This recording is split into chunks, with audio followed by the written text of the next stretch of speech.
नमस्कार, welcome to nursing smart के YouTube channel परिवार पर से आप सभी लोगों का स्वागत है। देख सकते हैं स्क्रीन पर ये आज की डेट का एक नोटिफिकेशन है, नोटिस है एम्स का नोट सेट 5 के लिए, और ये सीट पोजीशन को लेकर के है कि टेंटेटिव वैकेंसीज़ कितनी रहेंगी नोट सेट 5 के लिए, जिसके बारे में हम यहाँ पर डिटेल में डिस्कस करने वाले हैं आप लोगों के साथ। स्क्रीन पर आप देख सकते हैं यहाँ पर 19 एम्स इंस्टीट्यूट्स में, अलग अलग इंस्टीट्यूट्स में यहाँ पर वैकेंसी पोजीशन है, जिसमें से सेंट्रल गवर्नमेंट हॉस्पिटल्स जो हैं वो इंक्लूड नहीं है यहाँ पर। और अगर आप यहाँ पर एक नज़र दौड़ाएं तो हमें सबसे ज़्यादा पोस्ट जो हैं वो दिख रही हैं यहाँ पर एम्स भोपाल में 402 पोस्ट हैं।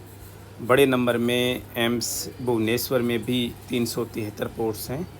इसके अलावा जो बड़ा नंबर है 200 पोस्ट हैं देवघर में, और इसके अलावा 366 पोस्ट एम्स न्यू दिल्ली में भी हैं, 286 पोस्ट रायपुर में हैं, एम्स पटना में 242 पोस्ट हैं, 173 पोस्ट जो हैं एम्स विजयनगर जम्मू में हैं। आप देख सकते हैं यहाँ पर 159 पोस्ट जो हैं वो गुवाहाटी में हैं, जोधपुर में 189 पोस्ट हैं, और अलग अलग पोस्ट के यहाँ पर क्राइटेरिया आप देख सकते हैं। 128 पोस्ट जो हैं वो मंगलागिरी में हैं। इस तरीके से यहाँ पर सारी पोस्ट जो हैं वो दिखा रखी हैं। Total 3,325 post. जनरल के कैंडिडेट्स के लिए आप पोस्ट का नंबर जो है वो इतना मायने नहीं रखता है, आपको पता है। आपको केवल और केवल क्वालिफाई करना है यहाँ पर। SC ST में और SC में और OBC में मेरिट बन रही है फ़िलहाल, और जो रिज़ल्ट जिस तरीके से अगर पेपर उसी स्टैंडर्ड का रहा तो जैसा नोट सेट 4 का रिज़ल्ट था वो लगभग नोट सेट 5 का रिज़ल्ट आना है। केवल और केवल आपकी पढ़ाई पे डिपेंड करता है।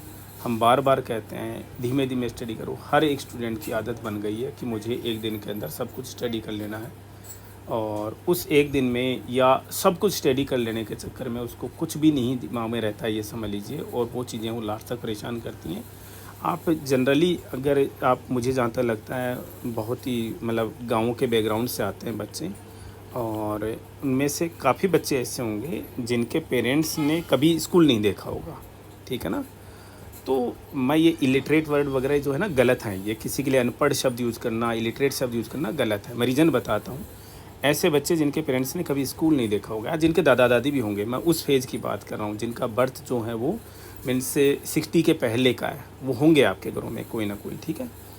उनसे एक बात आप हमेशा सुनते आते होंगे कि जब बारिश होती है तो जब ज़बरदस्त बारिश गिरती है वो कोई काम की नहीं होती। मतलब कोई काम का मतलब तो ये नहीं कहते कि हम कोई काम की नहीं होती है।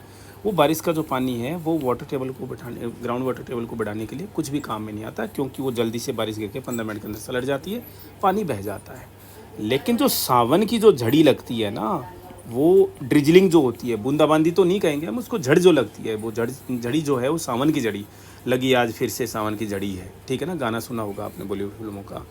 तो जो सावन की झड़ी है ना, वो सबसे इम्पोर्टेंट इसीलिए होती है कि वो ग्राउंड वाटर टेबल को बढ़ाता है। यानी वो जो पानी गिरता है ना, वो रमता है कहाँ पर जाकर, ज़मीन के अंदर जाकर, वो काम का रहता है। इसका मतलब धीमे धीमे बारिश गिरती है, धीमे धीमे पे की गई पढ़ाई आपके दिमाग में रमती है हमेशा, समझ लीजिए।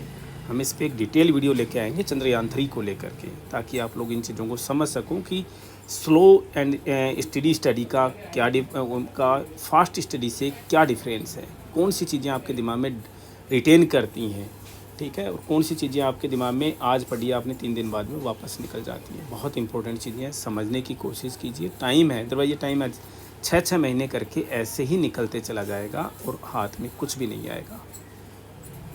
तो समझिए, ये नंबर ऑफ पोस्ट कभी मत देखिए आप इनकी तरफ में, ये मैटर नहीं करती है। मैटर केवल करती है तो केवल और केवल आपकी पढ़ाई। और आप ऐसे एरा में हैं जिस समय पोस्ट बहुत ज़्यादा हैं, कंपटीशन लगभग ज़ीरो है। कंपटीशन मैं ज़ीरो नहीं कहूँगा, लेकिन लगभग ज़ीरो की तरफ में है।